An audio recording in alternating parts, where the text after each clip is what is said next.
Hello, everyone. Welcome to episode 2 of the Ishtar Podcast. We are excited for episode 2. I've been waiting all week, honestly. Like, I can't stop being like, man, I can't wait till the podcast. Same. I feel like we just have so much to talk about. Yeah, which is why I made a list. So let's just dive right into it. Um, what is everyone's thoughts on the lack of announcements about anti-cheat that the community's been wanting? Huh. That's a an good interesting question. I mean, for me, what that's telling me is that either they're working on something, or what I'm really thinking is that they're not necessarily working on something, but that they just don't know what's happening. That's what I'm thinking, because that's what that makes me feel, is that Bungie doesn't know, like, what the future of the anti-cheat is. Because my guess is that they probably are working with a company that already has, like, good anti-cheat in place. I don't know what company, Valve or whatever. Is that they're probably working with somebody, but I don't know if they just want to keep quiet because they don't want to accidentally say something that would then allude to people already knowing how to bypass it. So, I don't know. It's hard to tell. My hope is that we get a big update on anti-cheat in a very informative TWAB before Beyond Light, but probably not anytime soon because it's only August tomorrow. I think I saw DMG tweet, or maybe it was on Reddit the other day, and he said it's something they want to talk about, but they're not ready yet. Is I think the wording he used. Ready to talk about it, I think. Which that might not be the don't. I know they said they want to talk about it, and they said something's going to be coming in the future, but don't quote me on they're not ready yet, because that might give a different perspective.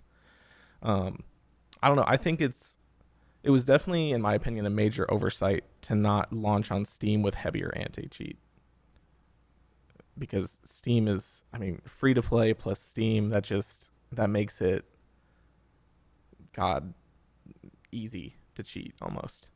But you're basically just asking for people to hack in your game. Right. Yeah. Have you guys encountered very many cheaters in the last, just say, couple months? Not recently. In terms of the very obvious, like, 1,000 RPM guns that shouldn't be firing that fast or flying around with infinite heavy ammo, that kind of stuff, at least in my perspective, seemed to kind of die out for a little while, maybe like a couple months during this season. But I think in the past probably 3 weeks now, I've heard from 2 other people about instances of people firing guns way, way, way too fast, and I've seen one in my own lobby. So it seems that whoever's providing those super, super over-the-top cheats has worked around whatever Bungie did to mitigate that, at least temporarily. Right. I think the only cheater I've encountered this season, it was only one, and it was someone who basically had infinite super. Which, it's not terrible to counter someone with infinite super. It's better than, being invincible or having mountaintop shoot 50 times a second. I mean, for me, I've only come across one cheater in like the past 2 months. It's also because I don't play that much PvP. But the one guy I came across, all he had was infinite heavy ammo, but he didn't have any aimbot, so he was using a sniper. He was using 1,000 voices. So I don't know what his plan really was, because we beat them 5-0, but it was just funny because we kept killing him and he kept dropping heavy ammo. So Right. It actually was kind of funny, but overall, no, nothing really for me. Right. So, like, I guess in recent memory, I remember the one cheater, but I think it was Dawn. I got one like 3 times in a day. So Wow. maybe they have improved something since then. And like, I do get the perspective of they don't want to talk about it too much, because if they talk about what type of anti-cheat or what specifically they're looking for, it'll give cheaters a way to figure out how to get around it. But I feel like the radio silence is really deafening. They just need something. Like even I would be super satisfied if they just said how many cheaters they've banned in the last couple That's what months. I'm thinking. Or like have like do what Rainbow Six Siege does, to where on like the side of the screen, it just and you could like turn it off if you want to, but it would say like anti-cheat has banned this person. Like every time a person gets banned, it pops up, so you can see Right. people are getting banned, to make you feel better. And then like on Siege, you'll see like ban waves, and that's always the funniest thing. If you're on and you'll see like 1,000 names go through, because they do like waves of bans sometimes. So Interesting. it's that type of thing, and I would like to see that, just because it's something you can visually see and be like, okay, so people are actually getting banned. They're not just getting suspended or like just being ignored. Right. So that would be more for player confidence. Yeah. Gotcha. Yeah, I agree with that. And then going into like kind of bouncing off the fact that this started on Steam, it's how have you felt about the change from Blizzard to Activision, or from Activision to being their own studio?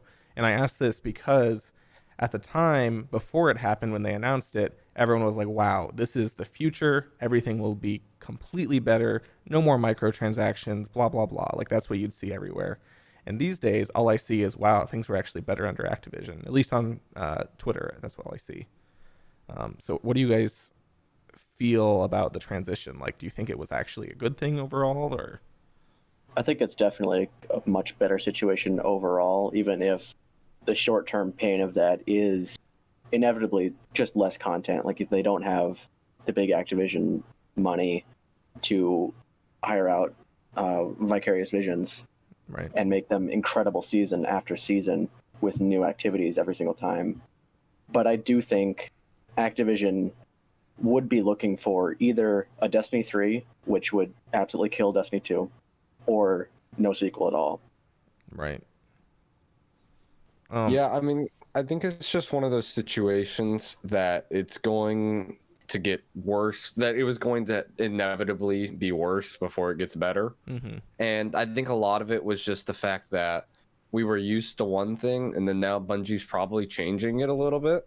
Right. And so like we sort of saw that a little bit smaller seasons this time around. And I imagine with this next year coming up, we're probably going to see more content, or at least more replayable content than we did this year. And I think they're learning from that, like to avoid the public event style. Hey, just kill some enemies and do a little bit of an objective, and that's it. Like I hope they're they learning to clearly avoid see that we don't like that. Hopefully they bring in like, you know, a menagerie type activity that changes up a little bit. I like anything that changes, and I think they'll do that. Try to add about the same amount of content, but make the content more replayable and more enjoyable. I think that's what they're testing out right now with the raid loot system. They're just seeing how they can make the game more replayable. Right. I feel like it'd be interesting if, after everything gets sunset, like maybe this starts out in a couple seasons or something once things get a little more dry.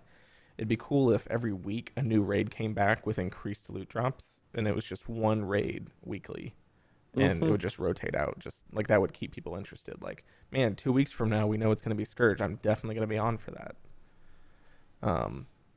Which the reason they probably won't is because of the game size and the assets, and that'd probably be, you know, a major update every week. But just something to be replayable. I think that's been, from what I've seen on social media, one of the biggest gripes people had with, I mean, most of this year really, is there's replayable activities or there's good loot. There's not really been both in a single season. Like Undying, like I like some of the stuff that came out in Undying and Shadowkeep, but like it wasn't that much loot. Like at least it wasn't that much high quality loot. That's for sure. There's nothing desirable. Exactly. Like you would get, it was super satisfying, especially at first when you'd run the Undying activity and you'd open a chest and loot would explode out, but then you'd be like, wow, this is literally all junk. Which, to be fair, I'd rather be getting a loot explosion of junk than, you know, one random roll that I hate and I have to try again next week. Like, I don't know. I feel like there's a weird like it definitely feels like they're still experimenting, which is good. But I Yeah, don't know and if I they've hit think their stride yet. yeah, and I think what they're finding is that they might as well just do both, as in make it to where the first. That's why we're seeing a lot. Like the first drop is very, very, very strong. You know, Mm. it's your high level gear, and then everything after that is just on your power level. Right. But that way, you can keep grinding activities and keep getting your light up, but also you can just keep grinding activities. If there is this one activity that just so happens to have that one weapon that either you're looking for or just happens to be really good that season, then you can keep grinding it while also still getting your power level up. Like with raids, we're seeing that. Right. I think Okay. the raid weekly uncap is more closely tied to the fact that the raids are going away and not everyone has the patience or time to come in week after week with a raid group that they know will be there for them to constantly farm for a role that they want, and more everyone just wants to get it before it goes away, so they're uncapping all the old stuff. Right. And unfortunately I don't think that that's going to be a practice that they might want to continue. I'm with the new hoping they raid. see, if you guys follow, what's it called? Charlemagne, the Discord bot on Twitter. Mhm. They tweet out stats all the time. And the raid population is like massive right now, or at least it was when the weekly lockout stopped. I'm hoping, even if it wasn't their intention, they'll see how much people are loving it and be like, okay, we need to implement this in some way. Because like it really did explode the raid population. Like I think if I remember correctly from the tweet I saw from them, it was the highest raid population the game has ever had at one time. And I wouldn't be surprised by that, just because there's some people who are only going to do one raid that weekend who wouldn't normally do a raid, and then you have the other people who I saw were on their 20th, 30th run of Crown for that weekend trying to get Terabot. And I think that's just one of those things to where, especially if like more raids have those exotics that just drop from the final boss, that people don't like having to just being able to do it 3 times in 1 week and then having to wait another week. Yeah. Especially when the odds are so low. And what I like about that is if they do get rid of that cap to where your first time doing it is pinnacle and then everything after that is just powerful, then that allows them to make certain raid, like having certain pieces of gear that have like a 0.1% drop rate. Because then people won't feel like, well, I got to, spend 1,000 weeks on this. No, I just spent a couple of weekends. So like, that one ghost shell or that Right. one exotic, that 0.1% drop rate. And I think that would be cool to see. I saw in the last TWAB that they're taking away XP, Glimmer, Prime, and Bright engrams from Leviathan for some reason. And those are going to be back on a weekly lockout. I think that's a mistake. I don't like that. It's just weird. Like I don't agree with it, but I get the Bright engrams, but why all the other stuff? Like why wouldn't I want XP and Glimmer for doing a raid? Yeah, And it was don't in like the know. bug section too. Like it was a mistake. I mean, like, Glimmer doesn't really make any sense because there's a Glimmer cap in the game already. Right. So it's like not that big of a deal. And then like XP, the only thing I can think is that maybe it was like super efficient and they didn't want people like grinding up to really, really high light levels. Maybe. But even then, it's one of those things that it really doesn't matter because light level sort of caps in certain activities anyways. Like just because you're an 1100 light level doing a 1050 activity doesn't really mean you have that much. You don't have an advantage over somebody who's a 1050 doing a 1050 activity. There's like a soft cap. Yeah. Yeah, I don't know. It's weird. Like I saw that and I was just like, I don't get why. I don't know, because I know they had the ghost shell that they disabled the bright engrams, but I don't know. It's weird. It was a weird design choice. Okay. So for the next topic, I was watching someone streaming last night, and they were talking about they're a WoW player who's playing Destiny since WoW's in a lull, and all they really care about in Destiny is raiding because it's a really fun in-game activity. Mm-hmm. And they were talking a lot and like ranting and raving about how much they loved like how free Destiny is not in like a monetary sense, but like you can do whatever you want, whatever builds you want, you can go crazy. And like this was coming from someone who was admittedly by their own volition a more casual player. And like I feel like as someone who's trying to be a hardcore player, I don't really feel a lot of freedom in in-game stuff at all. Like you've got the mods that go to specific weapons for specific champions. You've got specific mods that'll make you change your subclass. I mean, really, I guess what I'm saying is the mods are super restrictive and they're needed for the really hard in-game stuff. Yeah, that was Lightstyle. Hey, Lightstyle. So what are your guys' thoughts on, well, I guess that take that Destiny is really free compared to something like World of Warcraft? I think a lot of the pain points throughout the game just generally become a lot clearer as you become, I don't know if I want to say addicted, but invested in the game. Right. And currently mods do, especially with sunsetting, like all this stuff's going away. So having to find something, like if in the new raid, I think there's going to be, Fallen is like the main enemy. So there might be a new Fallen raid. So maybe that's their way of sunsetting older mods by forcing you to go out and find really old armor that can't even get up to the highest light at the new activity point. Right. I don't know. I mean, in terms of being restricted on mods, I definitely feel I think I agree with you more, Melmsie, that I do feel more restricted because like when I'm thinking about going into an activity like a raid, the very first things I'm thinking about is do I have my minor defense, major and boss protection, whatever it is. I can't remember the name of the mod. Boss defense. Do I have those all equipped because I want to make sure I take the least amount of damage from all those? Do I have, and I'm always looking for the exact same things. If I'm going up against Hive, I want Hive barrier. If I'm going up against Taken, I want Taken barrier.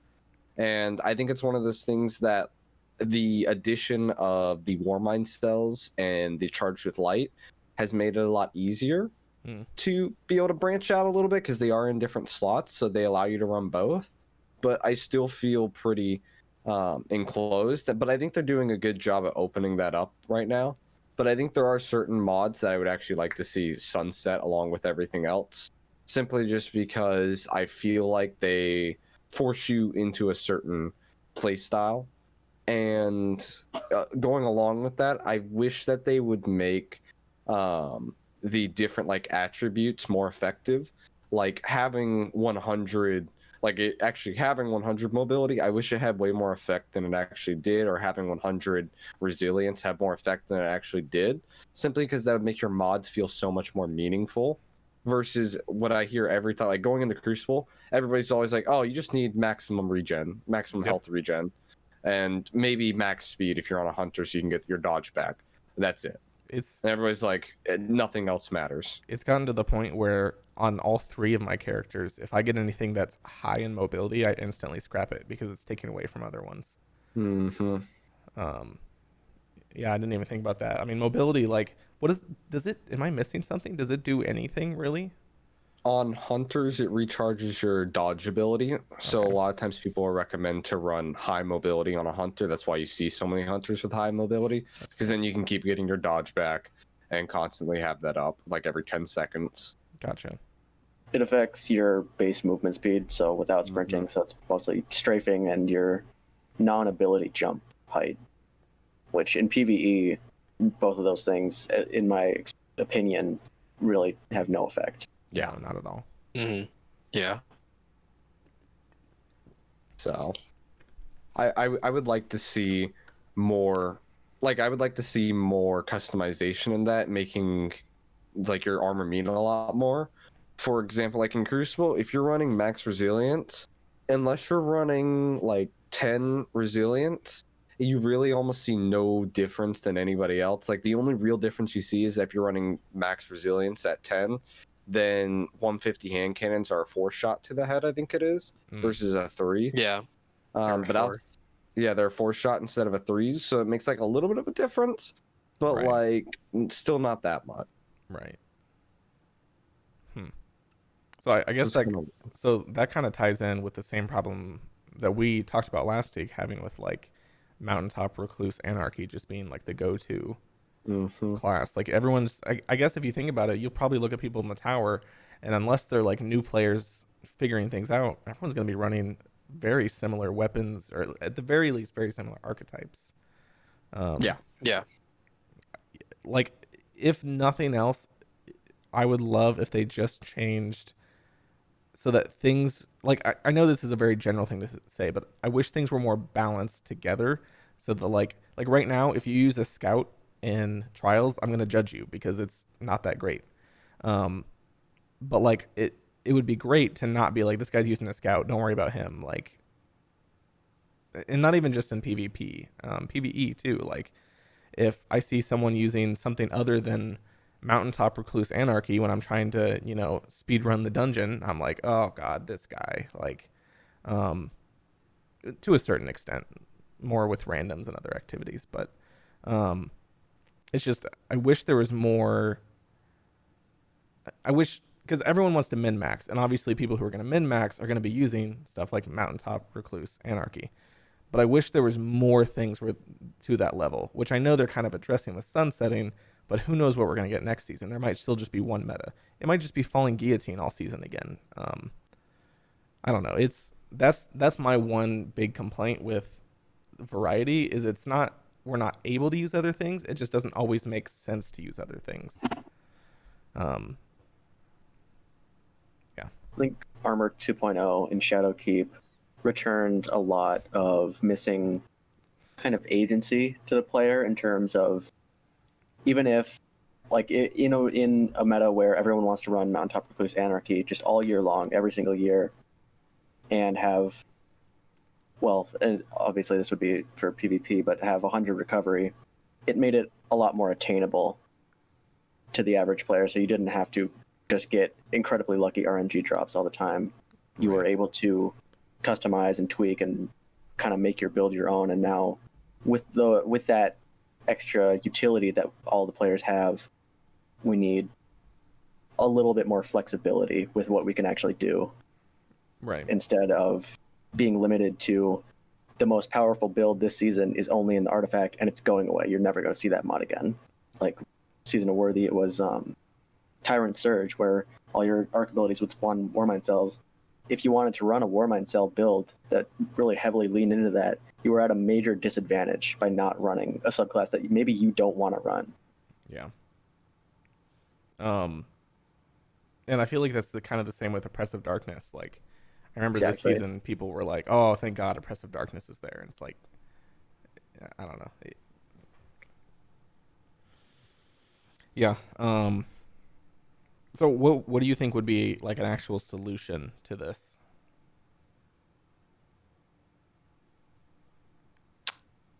Could I get a quick recap? Sorry. John somehow left voice Yeah. chat. It Past, Discord kicked me out. 40 minutes, yeah. Okay, so same thing. Yeah. Yep. Okay, so what would be a solution? Yeah. Oh, I don't Balancing really mods know. and making builds attainable and effective. I feel like they're too, like with the Warmind build, I don't like being forced to use Warmind weapons because all of them kind of suck. Yeah. I just wish there were more general mods, and then those general mods could lead to more specific mods that do really specific things. So basically, you're saying you just want more mods. Yes. More like general mods where it's just not like you have to do something specific to get that. Right. Result. So instead of Warmind cells, it was like it drops a cell of light energy, and it could be Yeah. on like any weapon. Mm-hmm. I mean, they kind of started doing that this season by mixing the Warmind cells with the Charge with Light mods. Like there's now like some that they between last season and this season. There's like some that interact with each other, like producing a Warmind cell makes you charged with light or something like that. So they're like trying to, but it's not quite there. Like I sort of agree, and I think my biggest solution to this, I mean, like a short-term solution for us as players is simply that We have to just like play what we want to play. Like, even if it does mean that we take a little bit of a disadvantage, it's one of those things that you just sort of have to accept, Right. for the short term. And, you know, and what I always say is that if you're having fun, you won't realize that you're at a disadvantage. It's sort of like I went into trials and I took sweet business into trials. Why? Because I wanted to, and I had fun. Yeah. I had a couple of times where I wiped the entire team in under a second. Wow. Because they all just ran at me and sweet business, you know. So it's one of those things to where you have to just kind of, for right now, play like, if you want to run this super complex charged with light mod that involves, you know, your sidearm doing the amount of damage that a heavy weapon is supposed to do, you know, go for it. Even if it is a little hard to set up, you know, you should go for it. But in the future, I agree that Bungie needs to just make like more routes to getting it, or like if they want to introduce or like reuse the Warmind cell concept, they need to add in a lot more weapons. Like, we need a lot more than just the limited few, like one for every class type, Right. at least. Year one weapons only had, like, I mean, obviously they were all curated, but even then, they didn't have as many perks, and you couldn't select between them. So I just thought maybe as a way of kind of incentivizing people to chase the new armor for the newest activity into Beyond Light or further, or the newest weapons, maybe just this new set has another mod slot on it, or it can slot, I mean, obviously everything could slot the newest mods, but maybe some kind of hierarchy to the mods. Like, if you want this exotic mod slot, you have to go and run. I hope it's not another public event, but that might be what it is. Well, in like public events, we all kind of get sick of them, but if they just had more variety, like right now they do the rotating boss thing weekly. If they just had rotating mechanics and it wasn't even like weekly, it was like every time you do it, you might get a different mechanic. I feel like it wouldn't be nearly as monotonous. That's for sure. I mean, And Menagerie is basically a public event with multiple different mechanics, if you think about it. And Yeah, that's the that's reason it. why a lot of people hate public events, is because of, it's like, so I just showed up here and nobody's here, so do I just reload the instance, or do I just go for it? It does and need hope to be somebody match shows made. up? Yeah. Yeah. Especially when there's champions. Like I think it's kind of Mhm. ridiculous. Well, I have a problem with there being champions in something you have to interact with blueberries anyway, because there's no guarantee that a blueberry is going to be running champion mods. In most cases, my experience, you can't count on it at all. Which, of course, once you get higher in power, it's not a big deal at all. But at the beginning of the season, it was terrible. Yeah. I mean, I've been that blueberry who didn't run any champion mods. A lot of times I'm just getting on. I'm only going to get on for an hour, and I don't want to worry about spending 15 minutes equipping all those mods. You know, I just want to roll up with whatever I got on and go complete the activity. And so I kind of agree with you that, like, when it's match made, people see, oh, I need anti-barrier, and then a lot of times they'll put it on. Right. The idea of the public event where it's an open instance, anyone can roll in, anyone can fly in or fast travel in, and just immediately be dropped into this kind of sandbox where, oh, what's happening? There's a spider tank here now. Oh, let's go kill it, me and these other randoms, has been kind of ingrained in Bungie's vision for Destiny for, I guess, since Destiny 1's inception. Right. I mean, But it is the fun problem- in some occasions. The problem is that as players kind of change and adapt and we've been playing this game for so long, most of the players that have been playing for a while are now very good at the game, and we're ready to take on, like, we can randomly be dropped in, and if there's champions, it kind of sucks, it's painful, you don't want to have to deal with it, but you know what to do. Right. So the Yeah. expectation of skill is kind of creeping up in public events, in my opinion. Well, and I think there needs to be a distinction in the future between a public event, which to me used to just be like, maybe you have a bounty where you have to do public events, or maybe it's just a free source of some really quick blue or maybe purple loot. But now this public event is the only way you can go forward in this season. And I feel like that needs to not be the case, or it needs to be somehow just different. Like, in D1, I love just randomly farming public events. Just, oh, look, there's a public event. I might get something out of it. And D2, I don't do it because, I mean, first of all, what's the reason? But more importantly, there's always something else to be done, and I won't do it unless they force me to. Yeah. Which I guess kind of leads me into another thing I've written down. How do you think we could make like patrol zones something actually worthwhile for more than just new players or people who are bored? I mean, I feel like it'd be really cool if they added like a public event system for dungeons. Do you know what I'm saying? Like, What do you mean? yeah. like say Like like a dungeon pops it's a up public randomly?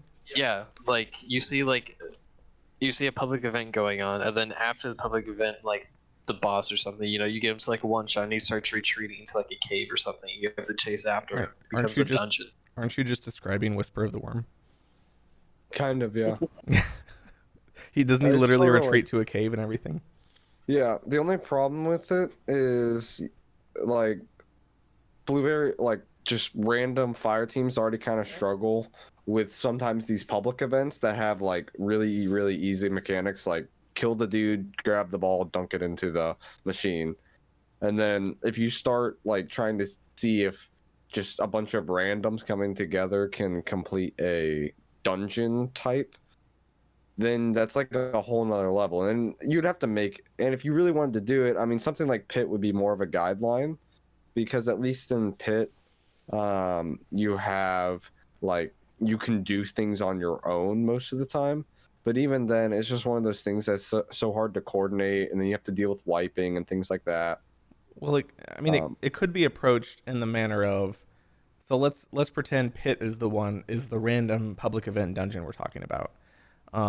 You're on the moon. All of a sudden, I don't know. You fall into the pit. Yeah, but like the heresy event finishes, whatever it is, where Right. you kill the boss. so I feel like how it could work is, instead of it being this super sweaty hard dungeon for people to struggle with together, let there be the entire population of the patrol zone go into it. No darkness zones where people are going to be wiping. So like, you might get killed 30 times, but you can just run right back in and keep getting killed. And I feel like obviously you'd have to compensate with, not dungeon loot, but it would be more interesting at the very least. Yeah, I mean, like I'm always interested in seeing like a 10-man pit run.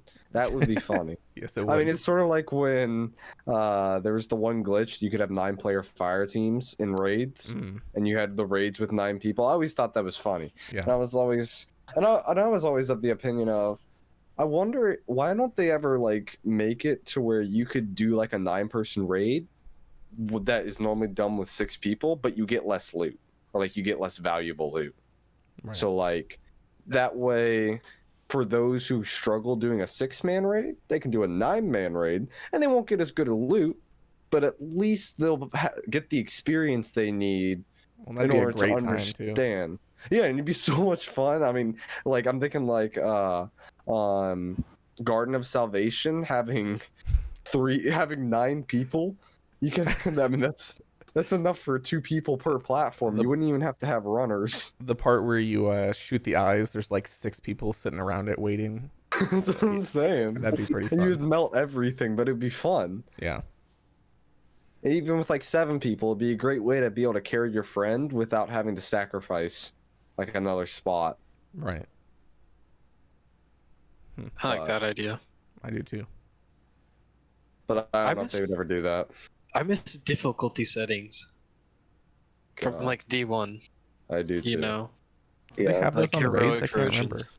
yeah, they They had hard mode. started out We had After. prestige modes. Oh, right. prestige, and And then prestige they were- stopped.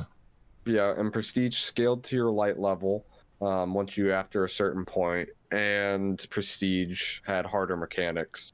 Mm-hmm. Gotcha. I Light barely levels remember that. you I must not cool. have done very many prestiges.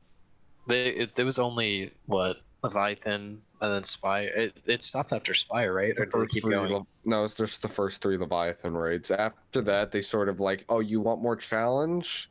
Just complete the through the challenges. The challenges. Complete the card, the Triumph Seal. There's your challenge for you. Like, do a Petrus run. Like, 90% of people do not want to do a Petrus run, which a Petrus run is where you go the entire raid without wiping. 90% of people in Destiny, probably more, don't want to have to bother about doing an entire raid without wiping.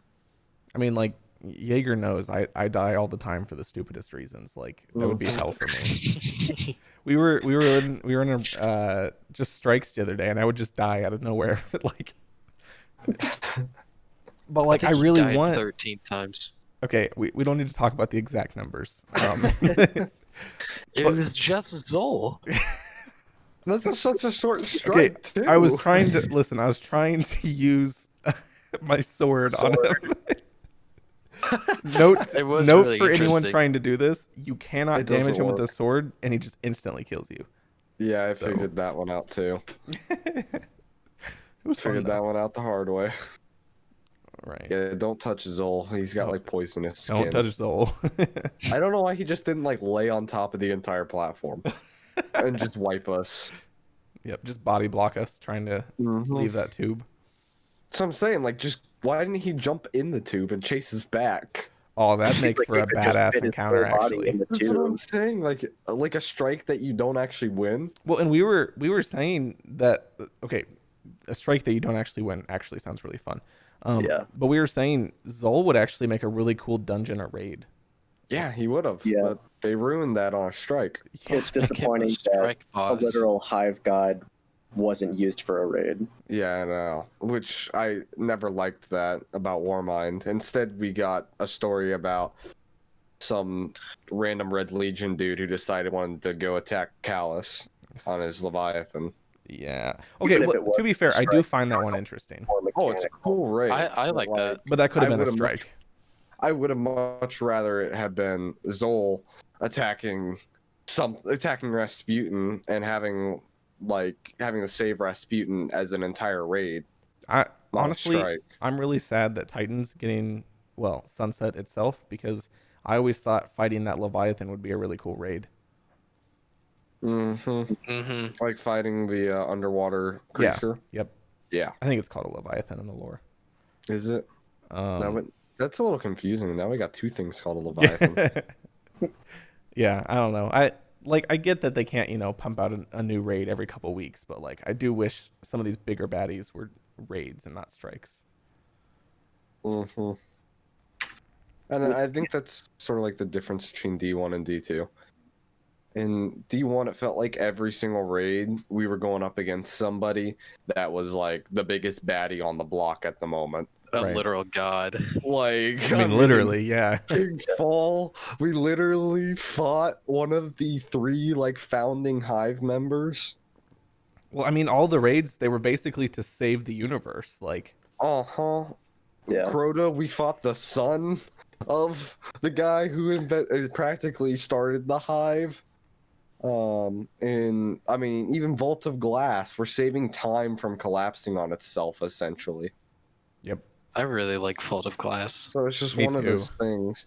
I- And then now in Destiny 2, it's like, yes, so some fat dude decided that he wanted to see if you could help him out with a couple of things. Yeah, Callus needs you to clean out his trash compactor. Oh my There's God.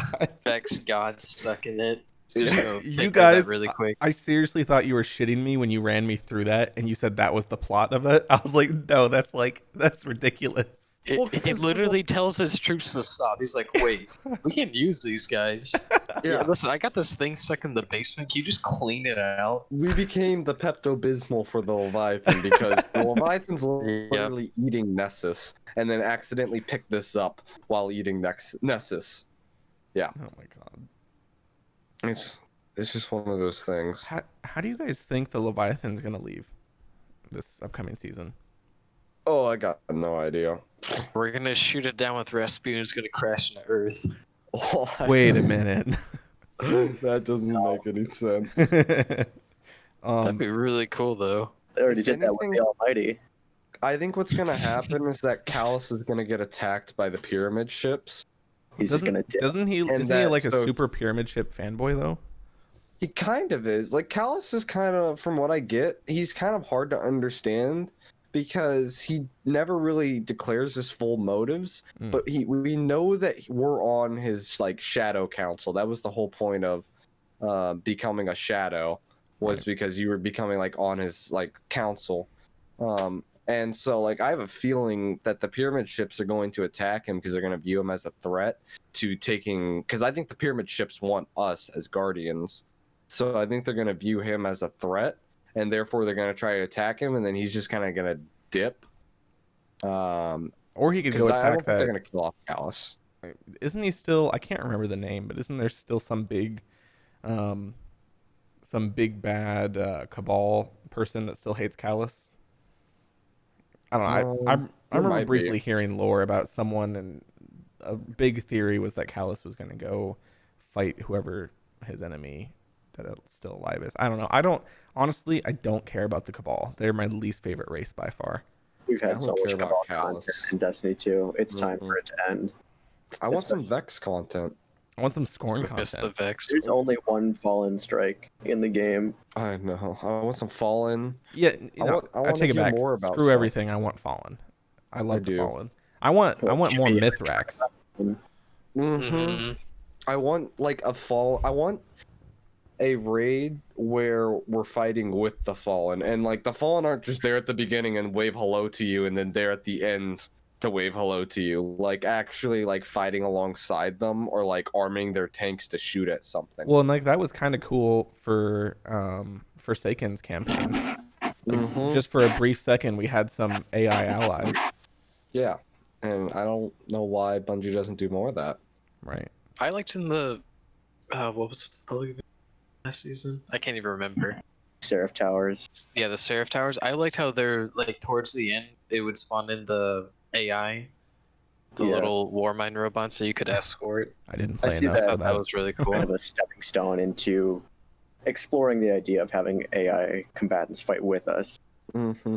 Probably not this November, but at some point in the future, I think that's certainly a possibility now. Speaking of AI combatants, I'm really, really hoping that with the tribute hall leaving, not only do we get some sort of gun range that can somewhat take its place, but also we get, those bots when you're previewing a finisher. It would be great to be able to test things on those, like in person. Yes. And they can do that in the tower. That's the worst part. Yeah. Yeah, You have to throw in a little room in the tower right off the hangar or something like that. That's just a wide open gun range to where you can go practice finishers, you can practice your recoil, and Like, I mean, it wouldn't you even be that hard for them. Are you really telling me that the gunsmith or Cade 6 didn't have some secret shooting range somewhere? Like, I guarantee it's going to be like Ikora gives you a little quest that says, hey, I just found Cade's old gun range. Go check it out. See if he left anything there behind. right. And then it's unlocked and it's in the And tower. then they give you an exotic because The Ace of Spades too. Yeah, I do I think swear. I do think they will purposely not give us stuff like being able to give ourselves heavy ammo. I don't think they like that. Because if they like that, Yeah. they would always spawn us in with all heavy ammo. Yeah, they would. They No, I think they could just fix the bug with that. Uh-huh. Or they Oh, could is it just get technically rid a of it. bug? I think so, Oh. right? I don't know. Well, That can't be intentional where we are able to bring in max heavy to any activity just by going to a different... It's been in the game since season 8. Yeah. I don't And think they've never. really I don't think care I've that ever seen them much. say anything about it. They haven't. I don't think they really care. I still don't think it's intentional. Although Yeah, it they must might not be intentional, and the reason I think that is because Super doesn't carry over, but the ammo does. You would think it would be all or nothing. Yeah, it's weird. I mean, but we're never quite sure what they do and don't care about because like the world line skating, everybody thought that Bungie just didn't care about world line skating because it was kind of like, yeah, it's in the game, but like it doesn't hurt anything. It just makes it kind of fun to be able to do some speed runs and stuff like that. Mhm. And then they patched it out of the game and everybody was just like, wait, what? So you do care about it? Yeah. Like why even bother? That was my big question is why even bother? It doesn't, people who aren't doing it, it doesn't affect them. Right. I think World-Ed Skating was putting a damper on their ability to design encounters for future content where World Line Skating might have been just infinitely easier than doing any encounter where you have to traverse a long area. Possibility. It's my little spinfoil hat theory. It was really cool though to see people 3-man the second encounter for Garden by being able to skate to all the relays in time. I thought it was really cool. But they'll find something else as the next big thing. That's how it always works. I mean, it may not be as good as what it was before, but people will always find something. That's what I find about speedrunning, is that they always find something. Right. Some new stasis ability. I mean, I learned a ton watching a speedrun on the Prophecy dungeon. Like, I shaved my first encounter down by like 10 minutes. Wow. Because you can, first of all, someone said this in the chat the other day, but then I saw it again on the speedrun, which reminded me. You can take one mote that you're holding and finish 2 of the things if you stand right in the middle and above it a little bit. Yeah. And then I saw the speedrunner, they would get a mote in the very first part, and then they would use, God, what's the top tree grenade thing? Heat rises. Heat rises. They'd use heat rises, which for some reason there's a bug that lets you skate up the side. And heat rises alone would get you to the top of that. They'd go across and bank that and start the next encounter with 2 done already. So yeah, they'll always find something. It's super impressive. Super jealous of people who speedrun. That's a skill that I do not possess. I mean, that's just a lot of It's a lot of patience. It's a lot of experimenting and finding every little exploit in the game that you can take advantage of. Right. And I don't have the patience for that, that's for sure. Right. So. But props to the people that do. Yeah, I know. So what do you guys think about the state of, I guess I don't really know what to call it. Not necessarily the game's entire economy, but like specifically the costs of equipping mods, masterworking armor, masterworking weapons. Like, do you think it's in a good spot? Do you think there's room for improvement? I think there's room for improvement. I don't like how it still costs, like, even though it's 500 glimmer, I don't think it should cost anything to slot mods in, because you already had to earn the mod in some way, you know? Yeah, I agree with you on that, because there was a certain point to where I went from 250,000 glimmer to like 50,000 glimmer in a day, because I was doing a bunch of different activities, and like in a day or like a weekend, I'll be going back and forth between PvP and PvE, and I'm not a super hardcore grinder, not right now, just because I'm saving up for the fall, but right now I don't have 2 sets of armor. For one for PvP and one for PvE. So if I'm going back and forth between high level on both of them, I have to constantly switch those mods back and forth. And that gets really, really expensive really, really fast. If you're going from, I'm doing a raid, now I'm doing trials, and now I'm doing another raid, and now I'm doing this, and now I want to do some strikes. And so it gets very expensive. I think the part more so than like the glimmer that bothers me is I'm always finding better and better armor, so I'm always masterworking armor, so I'm always out of, ascendant shards and enhancement prisms. And like, I know you can farm them in the later nightfalls, but that's like, I mean, you have a chance to get one, and you spend like how long doing a grandmaster? Like, I feel like that part specifically is too slow for me, especially when you're getting all these random rolls and then armor is getting sunset. And then only certain mods work on certain sets. Like, I feel like I hate that so much. That only certain mods work on certain sets. Where like I grinded to get like fallen armaments and hive armaments, and I can't use them on every piece of armor, especially exotics. I want to use mods on exotics so bad. I hate that I can't. Lightstyle, like seasonal mods. Lightstyle in chat brings up a good point. He says, I think for more casual players, masterworking armor is just completely out of the question, which is true, and it's fair enough. Kind of sucks. Yeah. Like, I have some extra ascendant shards, but I also play all of the activities every week. I mean, they can masterwork it if they pay $10 for the season pass. Yeah. Just play. Have him send me a message. But I mean, I think it's one of those things to where like masterworking armor isn't necessarily supposed to be for casual players. Like, because what does a casual player get like advantage coming out of getting better, like masterworking their armor. The Well- only thing they really get access to is more mods, like having more energy for more mod slots.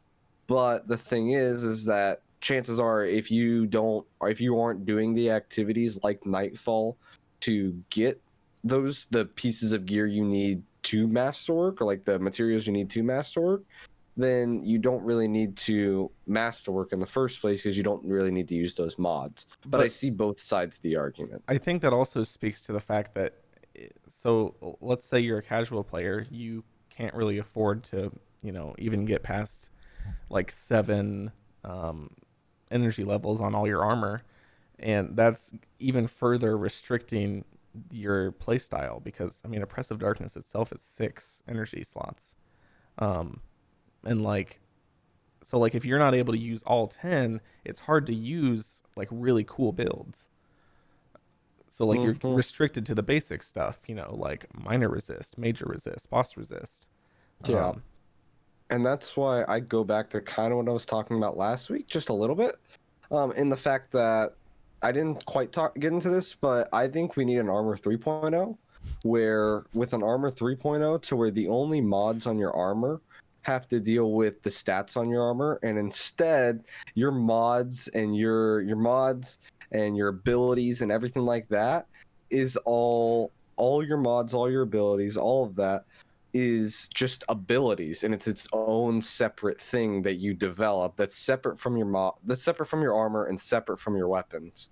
And that's what I've always thought, because I thought that would make way more sense, because then that would allow you to like let's say everything was under your super, so your certain mods were under your super of like, okay, so I'm making my Nova Bomb, and I'm going to make it to where with my Nova Bomb that I produce Warmind cells whenever I get a kill with my Nova Bomb, and then if I get a kill while near my Warmind cells, it creates a burst of void energy that then recharges my grenade if I get a kill. I feel like that shouldn't have ever been a part of armor in the first place. Armors just should be stats like resilience, defense, things like that, all the abilities.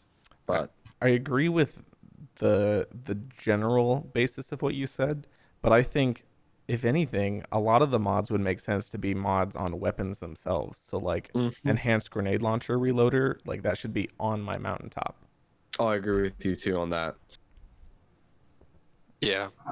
I don't know. I think the biggest thing is it's just kind of confusing, because my dad is a good example. He played a lot of Destiny 1. He's played a fair amount of Destiny 2, but he's definitely casual. He logs on maybe once a week, usually less during certain seasons. And I'm fairly certain he has no clue what almost any armor mods do. It's so confusing, and it's like, wait, why is this in this specific slot? Why does the type of energy this armor does or has affect this? And it not only is it not explained, but it's just convoluted even if it was explained.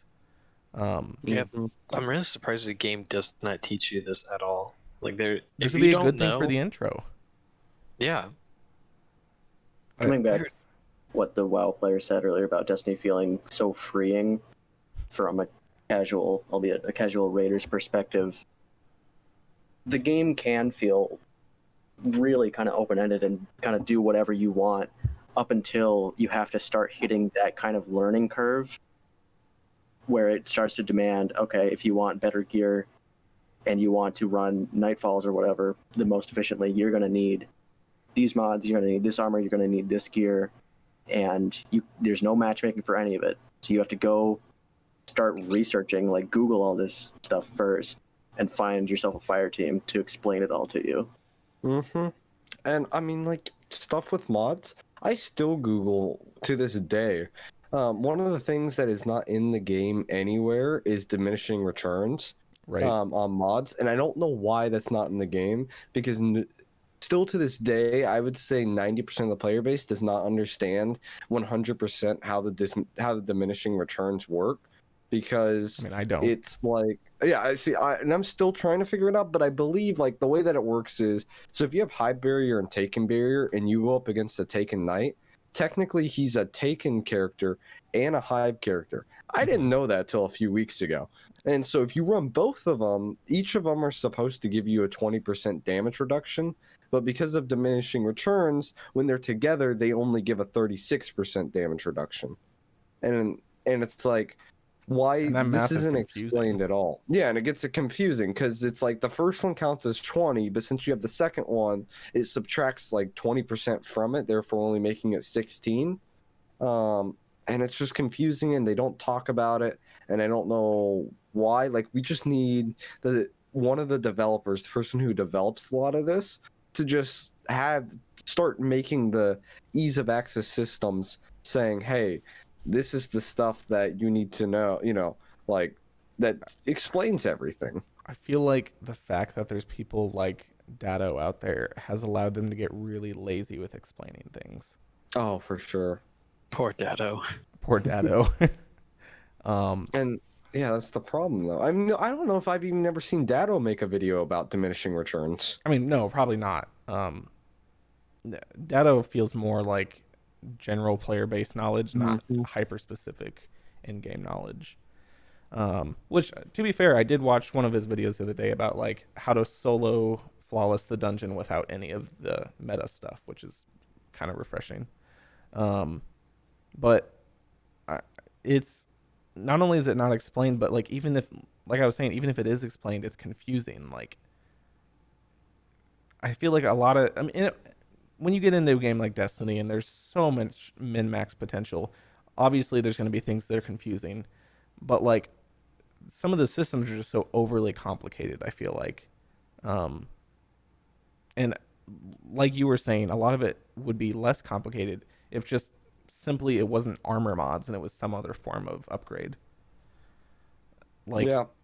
Like when I think of that, I imagine the super tree from Destiny 1 where you just see a bunch of stuff in front of you and you can kind of pick and choose, but like with even more, like obviously that'd be a little convoluted too and it would need explaining, but you'd be like, well, it makes sense that I'm going to take less damage from Taken because it is right here in my abilities, not as an armor mod.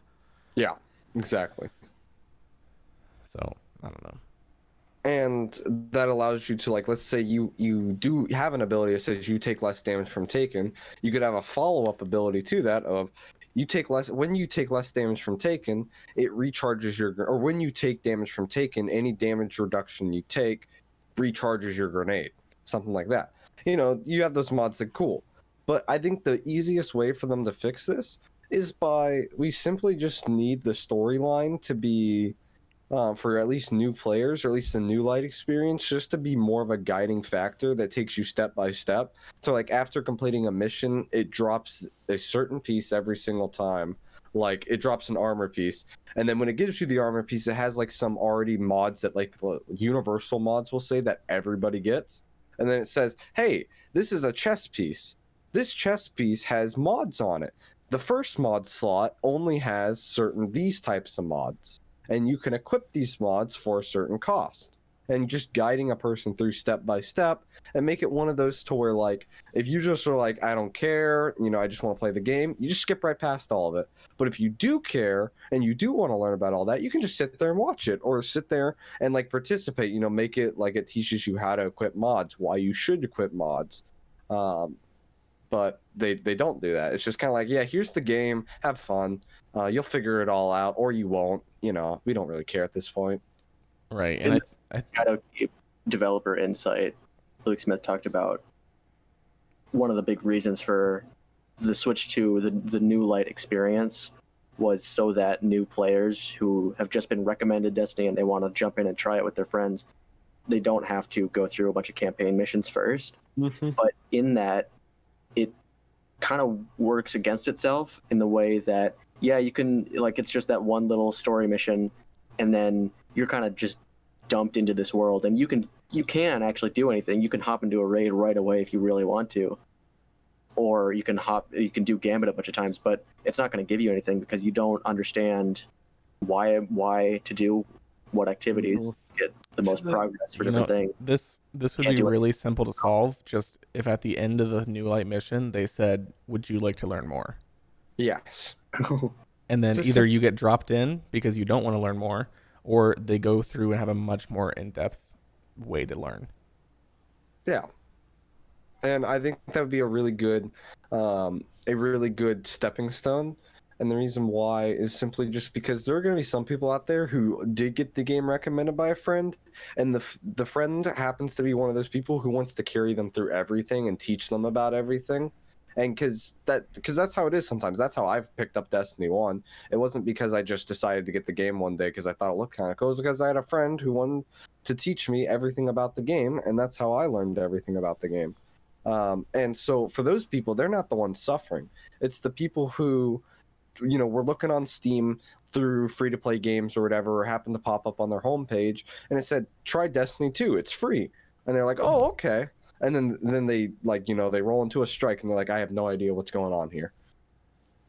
So, Lightstyle says, add something that gives experienced players an incentive to guide new players through the story mode. They have that. It's no one uses it. There's not enough incentive is really the problem, but Yeah. they have guided games, and it's, as far as I know, always been dead. Did they get rid of guided games? I thought they did. They might have this year. Because they were just dead. Been in beta the whole time. Right. It would be because they had it for raids, and it'd be like solo player, 45-minute wait time estimated. Then it'd be like 5-stack, less than a minute. So if you don't know what a guided game is, it's something they had in beta and they attempted. And how it would work is one person could be like, you know what, I want to try this raid, but I don't have anyone to try it with, and I know nothing about it. So you'd go into a guided game, and you would get matched with a 5-stack who would guide you through. So 5 people who know what they're doing, and 1 person who's new. Actually, that gives me a good idea. It would work a lot better if they just changed it, instead of 5 experience to 1 Sherpa. It could. But the thing is that I would guide people through it. I just don't want to get a whole 5-stack to do it. Yeah, I mean, they kind of already. I mean, what am I trying to say? LFG already does a really good job of that. Like the Destiny 2 PC LFG, they have an entire. Yeah, but that's not in the game. Yeah, but I think it's one of those things to where a lot of Sherpas are going to struggle with in the game, because I mean, like for me, if I were to Sherpa through a raid, I always like having at least 2 other people who have done it before, especially on some of the more mechanically challenging ones.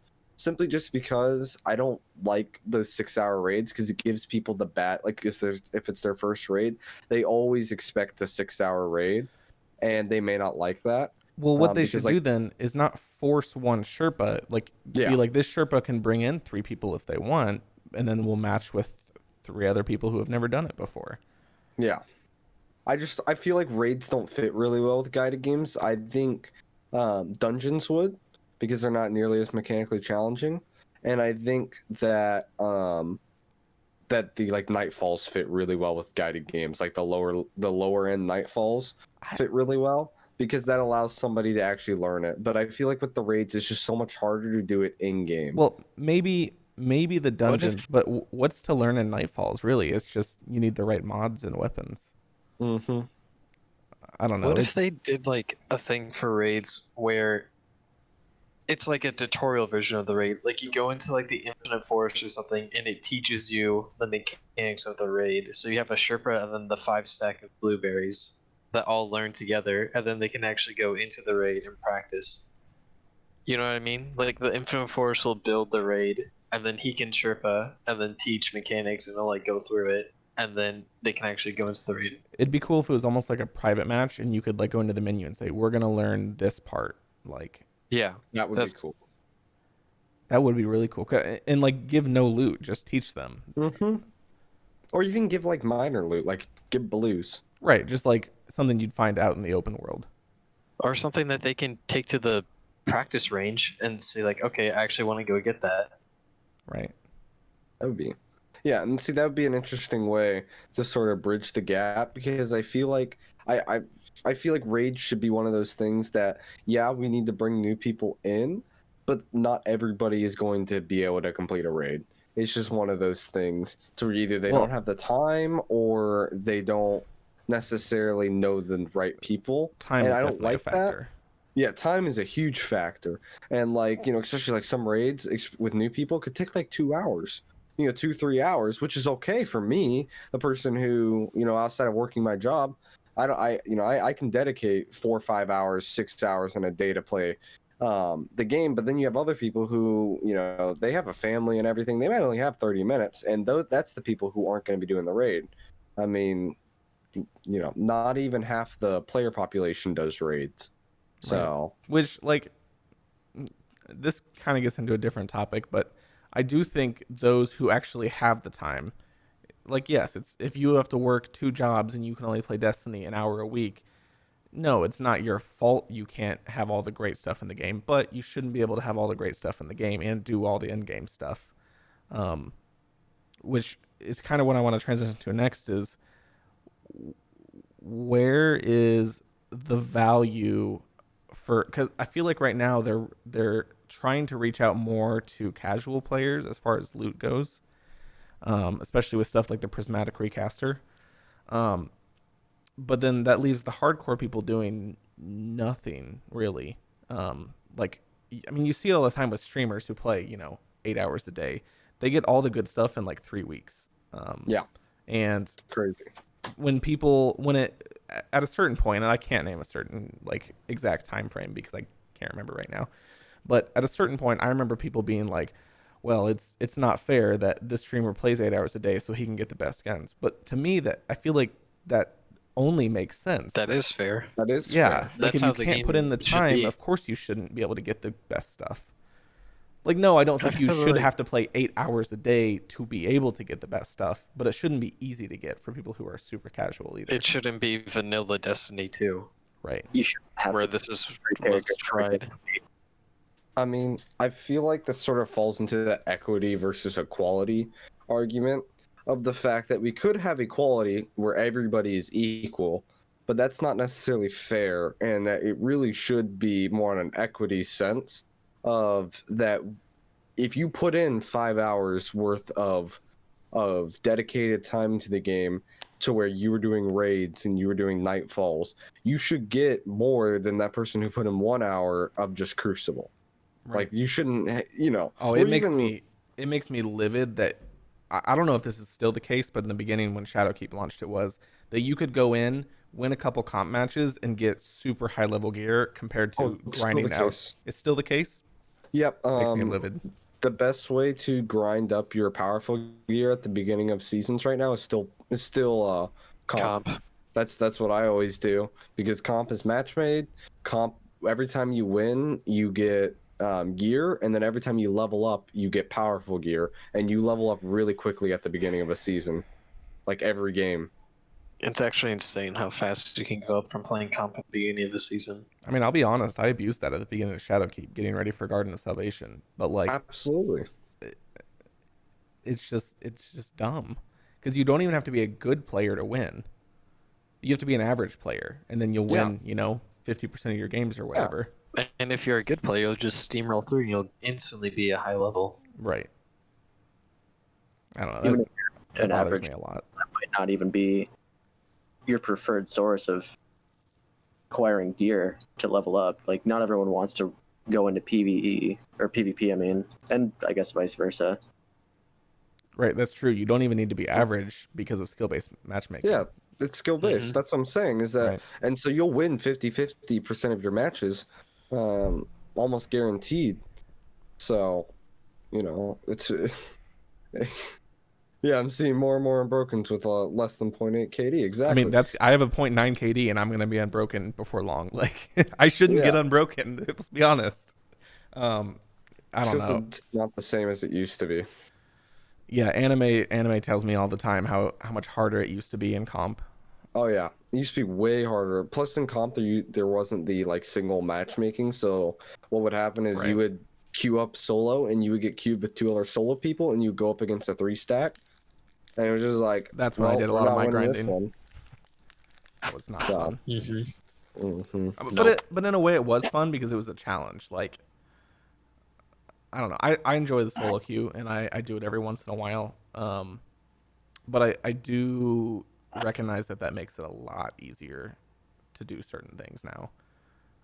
I mean, like, Recluse is the one where you need glory, right? yeah, Mhm. 2100. Like, no one has an excuse to not get Recluse right now. Unless Nope. you're, like, literally the worst of the worst and hate PvP. Or hate PvP. But even then, sometimes you just get carried. Yeah. Like, I've had games where I finished the game off with like 2 kills, but I had a teammate who had like 37. And I was like, oh, okay, so we won somehow. Right.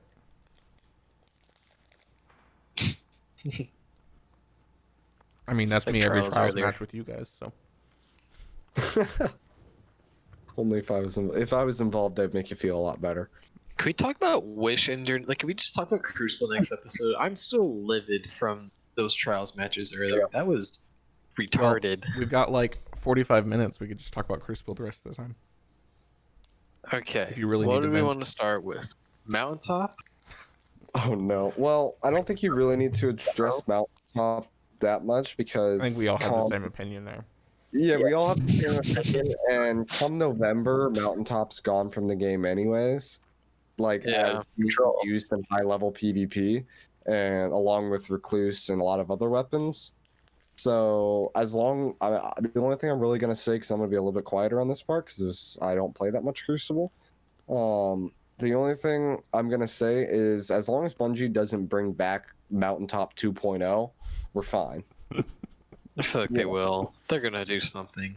I really just know. hope they don't. Too much. You know, People hate it too much. Yeah.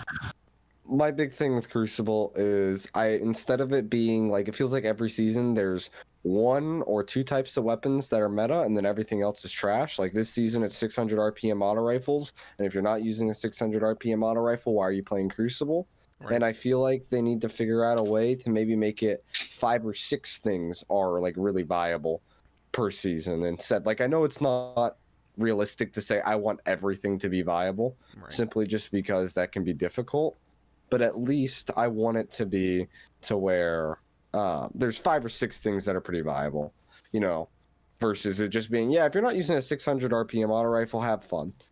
Well, Or I think don't. weirdly enough, overtuned a little bit this season, but I do think we are slowly entering a much better area of more viability, because now you can have success with a hand cannon, a pulse, Right. well, a specific archetype. I'll give you that, a specific archetype of pulse rifles or an auto rifle, which auto rifles haven't been viable for a very, very, very long time. Since the I beginning mean, of the one. really the only weapon type I think is not super viable right now is scout rifles. Well, and Scout stuff like rifles haven't got much love. linears and line. I think linears are impossible. Well, I to- mean, Fusion rifles will never be. yeah. No. Without making them one shot to the body. And I it's mean, Arbalist. then it's trash, and there's just no way to possibly have it in between. Arbalist is the exception though, because it's not heavy ammo. Yeah, because it's special. Arbalist is a great gun. Arbalist on console is insane. The amount of aim assist it has, I've seen clips of people shooting people in like the crotch, and it just gives them the crit. It's Wow. just, it's really bad I mean, on in console. my opinion, the crotch should be a crit, but Yes. I mean, that would take me out of the game, that's for sure. I personally, I don't feel like the meta, the quote unquote meta this season is too bad, because like you were saying, you can use, even though it's certain archetypes, you can use pulses, hand cannons, auto rifles, snipers, shotguns. I mean, it'll never be as bad as, at least in my opinion, Lord of Wolves with one-eyed masked titans. Oh, thank God. It will never be that bad. I mean, it might be. Again, That made but, me. like, I stopped playing that season. that's when I became a hunter or a titan. I literally just adopted that class. I was like, I just want to win Crucible matches now. Then they nerfed one-eyed, and then Entei Sword. And again and again. Well, I actually still like Lord of Wolves. Like, it's not OP anymore. It's okay. I've tried it one time since the nerf. I never got any kills with it, and I got teabagged a lot for trying it. But I feel like the thing that replaced Lord of Wolves was Bastion. And for Bastion's you know, pretty annoying. I actually think Bastion is fine. I think I might be a little bit of a minority here, but I think Bastion. The range is a little bit far, but I don't think it's as busted as Lord of Wolves is. As an not average as player, busted. as an average player, Bastion is much harder for me to get kills with than Lord of Wolves was in its prime. Like a decent amount harder. Lord of Wolves, you just spray anywhere near their body. At least with Bastion, there's like a little bit of a charge up. You can't just sprint in and spray. Right. Yeah, but it's the fact that it shoots 3 bolts as a fusion rifle that it's Yeah. you just can't really balance it because it's stronger than any other fusion. To be fair, every other fusion in the game is in outside of, I guess, high impacts like Arantil are in a pretty bad spot right now. Okay, so back to what you started with this with Wishender. It is my opinion, might be controversial among people who use these. I don't think there should be a single weapon or ability or anything that gives you wall hacks in the game. No, that was so broken. It's annoying. This guy was using Wishender, and he was giving the entire time. You can just hear him keep drawing the bow back to keep seeing where we are, and he's just calling us out to his teammates the whole time, and we can't do anything because if we peek him, it does 180 to the head. We lose all of our health, and then he can just pull the bow back and see where we are again. If we backed off or if we stayed, and then he can nade or whatever. And there's absolutely nothing we can do.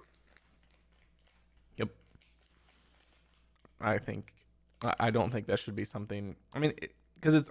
I mean, if I'm not mistaken, that's only like useful in PvP. It's not even useful in PvE. So like, it's really not. What's the point of using it in PvE? Exactly. Honestly, so like, it shouldn't exist at all. Yeah. Honestly, in my opinion. At least on the high level play. The walls on Spectral and Capri's and Wishender, I think it'd be hard to retool it without just removing it entirely, and I really don't think people would enjoy having that ability completely removed. I think it should just be like a quick pulse, like your Predator, like you see a scan. Yeah, like a scan. Like it starts like there's a radius that expands around you. You see, oh, there's someone over there you see him for like a few frames. You can see kind of which way he's going, and then you have to redraw if you want. So kind of like Bloodhound from Apex, like the scan ability. You get wall hacks for like a half second. It scans them. It puts an outline around them, and you can see where they're moving. Yeah, it shouldn't perpetually show you every direction, every turn that they're going. I will continue to push for the fact that I think things like Trials and Comp should have either have a different rule set that disallows stuff like that, or it should allow you to ban certain weapons and abilities at the beginning of the match. Kind of like you see. That would be really interesting. League. I would actually quite enjoy that. What would you ban? Mountaintop and Gnawing Hunger. Both. Gnawing Hunger or 600 RPM auto rifles. How about just that? Force people to try something else out for once. And I think that's the big problem I have with Crucible. I do think the problem with that, though, like that system at all, would be not everyone has. Exactly, weapons. I know. Is that you don't necessarily. What if you only have 600 RPM auto rifles on you? Right. What the heck am I supposed to do now? What are they going to give you? Traveler's Chosen? Well, the automatic default. What if they did it to where it's like a weekly basis? So like when Trials ends, they're telling you what's going to be banned next week. It'd be interesting. That way you couldn't even enter. Yeah. But my only problem is that then everybody would use 600 RPM auto rifles whenever 600, unless they were banned that next week. Like if they weren't banned, that's what people would use most of the time. And that's my big problem is the fact that, and I think this just as us as a community in general, is to where people, we have like a certain ability or certain gun, usually a certain gun or a certain type of gun that one YouTuber says this thing is broken, and then people try it out, and then other people say like, oh my gosh, this is broken, and then that happens in like the first month of the season, and then after that, the rest of the season, you see the same stuff that was supposedly meta from the beginning of the season, and you never see people try new stuff, at least not in big in like huge varieties. Like one of the things I was looking at, light.gg, and the first in last out slug shotgun is actually like getting really is like one of the most popular guns this week, or at least today. Which, you know, that makes me happy, but that was only because like Fallout Plays made a video saying this thing's kind of actually good. And it was only because he was the one who investigated, and people weren't willing to go out and try it. The majority, I'm talking about the majority. I know there's individuals who went, yeah, you know, I tried that out. I didn't like it. It wasn't for me. But the majority of people are like, nah, I don't want to try anything new. I got my gnawing hunger. I got my mountaintop. I'm set. Well, So it's definitely a little bit because of people are like, well, this is the meta and it'll do great. But also, I think it goes back to the time commitment of trying things out. mm-hmm. In some matches, I mean, most matches in the entire Crucible aren't really that short. Well, you can only run so many games in an hour. Yeah. No. Yeah. I think connection-based matchmaking certainly helps with loadout experimentation, because like in a skill-based setting, as you see, like maybe there's two people on the other team that saw the new cool guy video or whatever that said, "Oh, gnawing hunger's great. Everyone should try it," and then they're trying it out. You get melted by it over and over and over again. Slowly, it just kind of creeps up everywhere until it just stagnates entirely. But in a connection-based, I feel like there's a lot more. Like I see scout rifles personally way more frequently in connection-based than I ever saw in skill-based. Really? Yeah, I like using MITA. I mean, I'm kind of an outlier. I'm not saying like I'm awesome or whatever for using MITA, but I feel like it's at least a semi-viable option for someone who wants to and doesn't want to just bring a MITA into a match of Like, 8 spare rations. maybe casually, but like I feel like in the higher level stuff, like when we played earlier and we saw that Randy's, I was genuinely surprised. And like the first thought in my head was, okay, this guy's going to be one of the easier ones to kill. Because like, I mean, let's be honest, scouts haven't been in a great position for a while. Yeah. But even if they buffed them, like scouts, like there's just certain types of guns that just don't work on certain maps and with certain abilities. And I feel like scout rifles are in that weird position where it's not long range enough to do really anything other than flinch a sniper, but it's impossible to use in close range effectively. And even then, you shoot someone in the head 4 times and they hit you in the head through flinch. Yeah. On most maps, like there's not very many ranges at an engagement where a scout is more effective than a sniper, because snipers are incredibly effective on just about every single map. I had a good think about this after if I remember correctly, we briefly touched on how snipers need a nerf, but we're not sure how. Honestly, I feel like the only option is not letting them scope in as quickly. Like, yeah, it'll make it feel worse, but people will still be hard scoping and get their one headshot. But then people won't be sliding around a corner, scoping in, getting you right in the head. Or if they do, they're not able to scope in as quickly, so it's not as accurate. I can't think of anything else to make snipers viable still, but also not, the go-to one-shot someone all the time. I think Bungie is nerfing snipers kind of slowly in a really smart way right now by kind of retooling how archetypes and zoom works. Like right now, I think the 2 big snipers that everyone is kind of leaning on to be their go-to replacement, like post sunsetting, are the Garden Sniper, I think, Omniscient Eye, and the Icola Sniper, both of which are much higher zoom than the Revoker or Beloved, and are 140 RPM, so the range is absolutely like a little bit abysmal in my opinion. Yeah. I've also heard people are looking into the Supremacy from Last Wish. Yeah. It has that bad zoom, but I think it handles a lot better than the Icolos and Omniscient Eye. I was gonna say, I don't know about you guys, but I've been trying to get a god roll on the Icolos, and even one that was decent, it doesn't feel good. Yeah. No, it doesn't feel effective at all. I don't know. I haven't used I have one from the garden, but I don't think I've shot it once, so I have yet to try that one out. It's okay. It's not. It doesn't feel good. And those are to both use. rapids, aren't they? Yeah, Mhm. yeah, or Eye of Soul, I guess that's another one, but that's locked behind trials, so. Yeah, good luck with that. That's a whole nother thing with trials. I was complaining about this earlier before the podcast, is with the fact that they're giving us so many random rolls and your loot pool just gets so big at a certain point. I mean, at certain points, everything. Um, they should be giving us so many more tokens to actually try to get good weapons. At Yeah, least for, like, I'm thinking token. like maybe a random chance to get one if you lose. Like, you don't always have to get one if you lose, but you should be getting 2, 3, or 4 if you're winning. Yeah.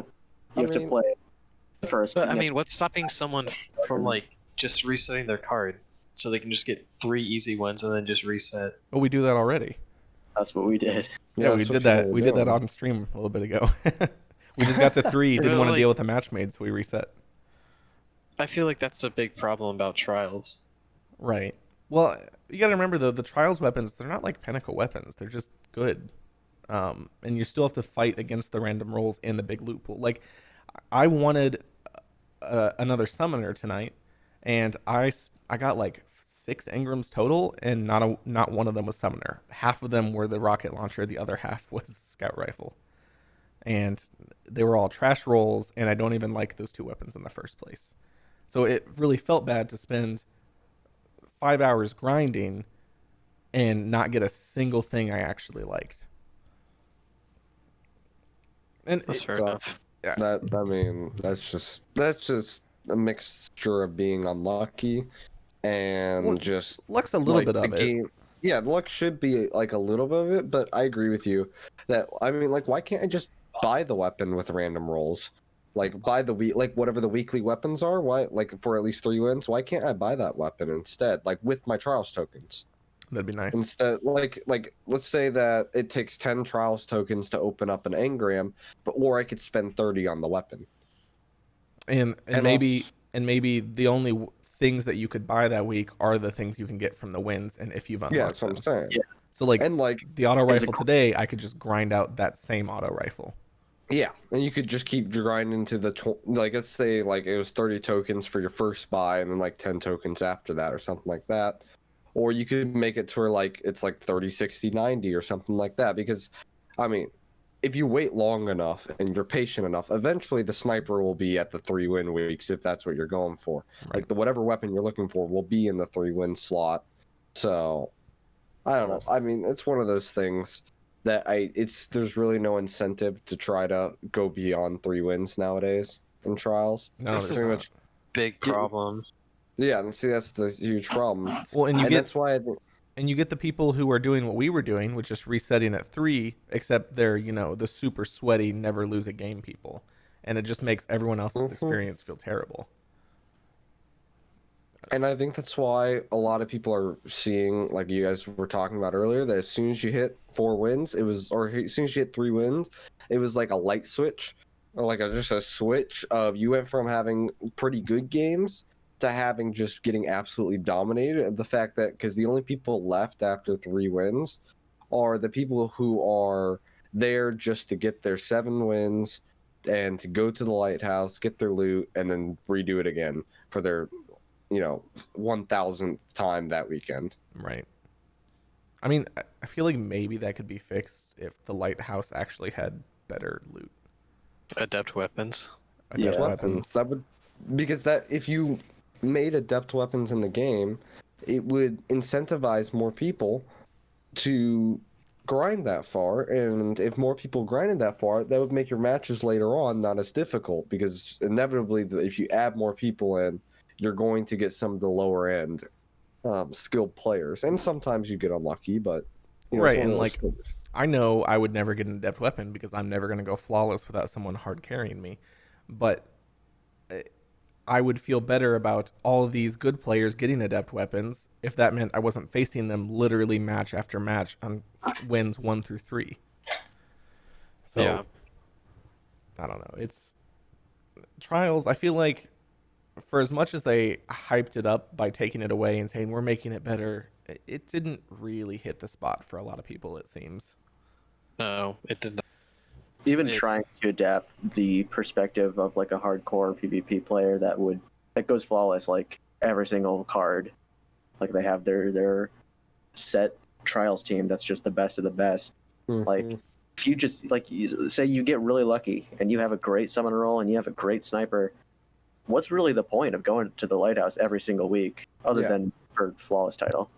I can't even explain it. I mean, like, materials. Well, yeah, then I you have the guess. people who go just to get the glow for the week. Uh-huh. Those people Yeah. exist. I mean, Anime. Yeah. I mean, Brand- like, I have I don't know a. I mean, like, I had like I wouldn't necessarily call him a friend. He's more of an acquaintance.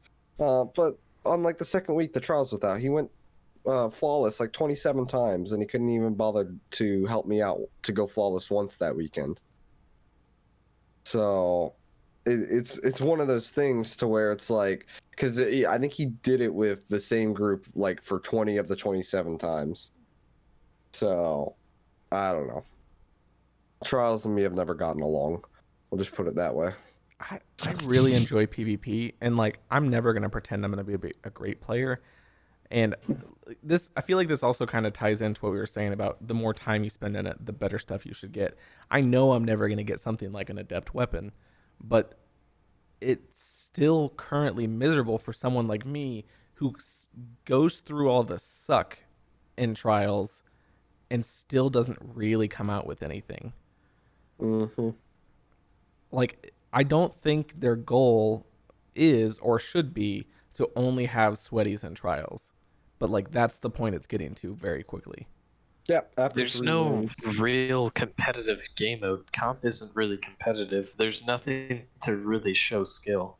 I Right. feel like that's a big problem. Well, There's nothing meaningful to show that you're good. I feel like comp used to be competitive until they basically made it really hard to lose your streak and go back in glory.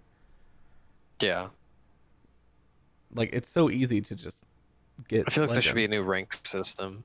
Like the only thing people really play for now are like stats, you know? Like, oh, I've been flawless 127 times. You've Or- only been flawless or just to get the 5, seal. or just to get the seal. And even the seal, for me, it wasn't that difficult. It just took a lot of time and a lot of patience, and it really sucked trying to get like the confidence passage runs. But Mm. other than that, it wasn't that bad. But still, not everyone can get the flawless title. Right. And then once you have the flawless title and you want to show that you're even better, then there's nothing else. Yeah. Which kind of ties back into what we said last week about we need more Tiers to of- steals.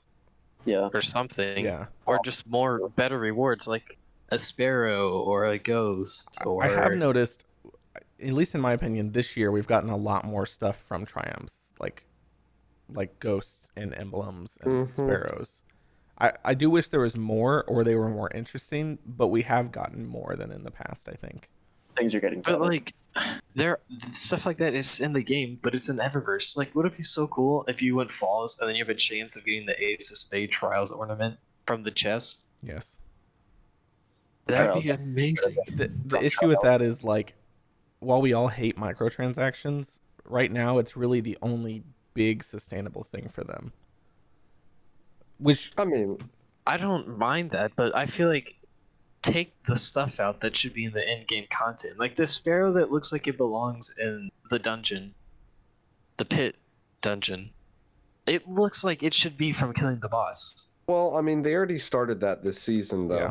Like they already, that was in when they were doing all the big announcement, all the big twabs last season. They already said that they're no longer going to be any loot that matches the aspirational content for that season will not be in Eververse, because they're like, well, you know, because like I was just looking at Eververse for this season. I mean, like one of the things they have is like a ghost that has like a golf hat on.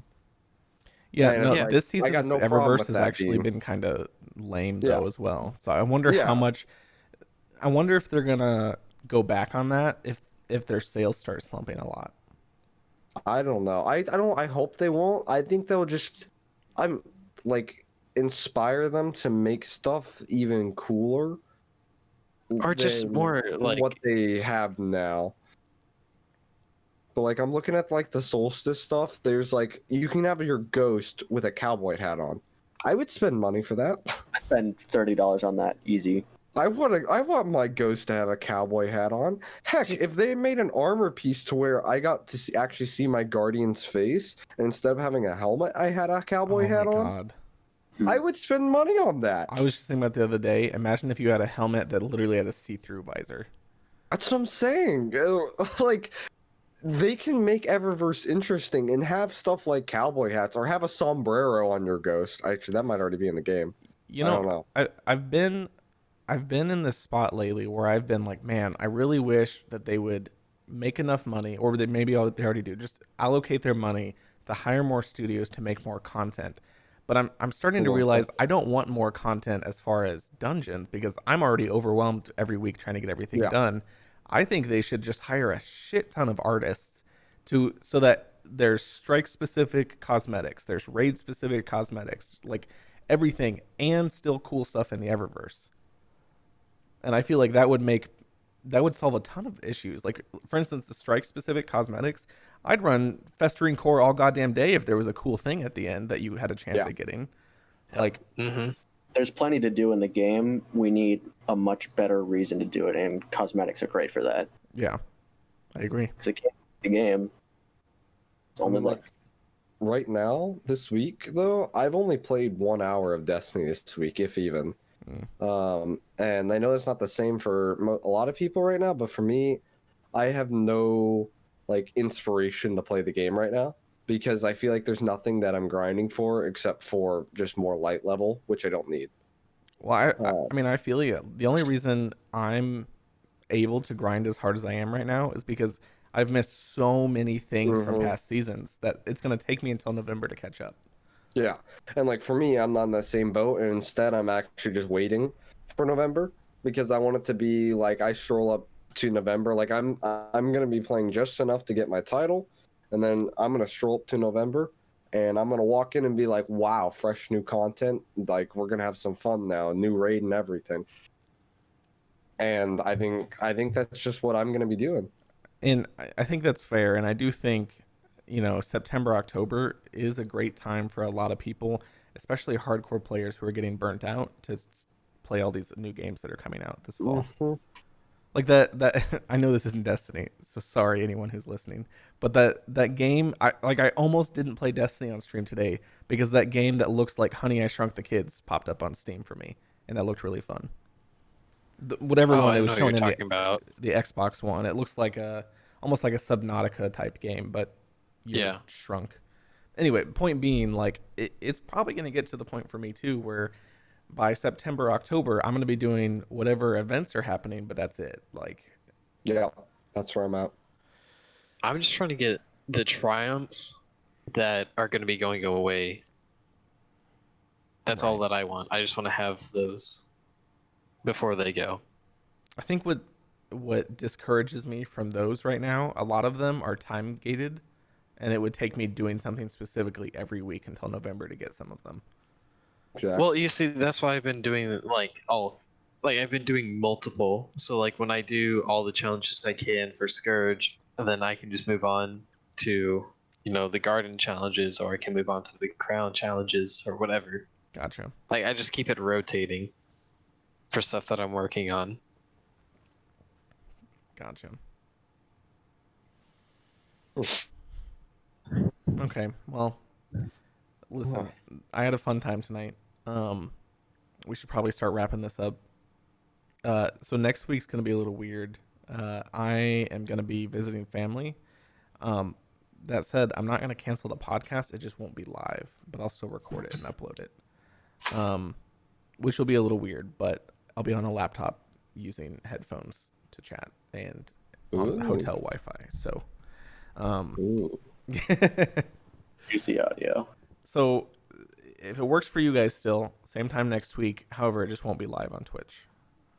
Yeah, that's fine. Yeah. Okay, that's fun. I'm cool with that. Awesome.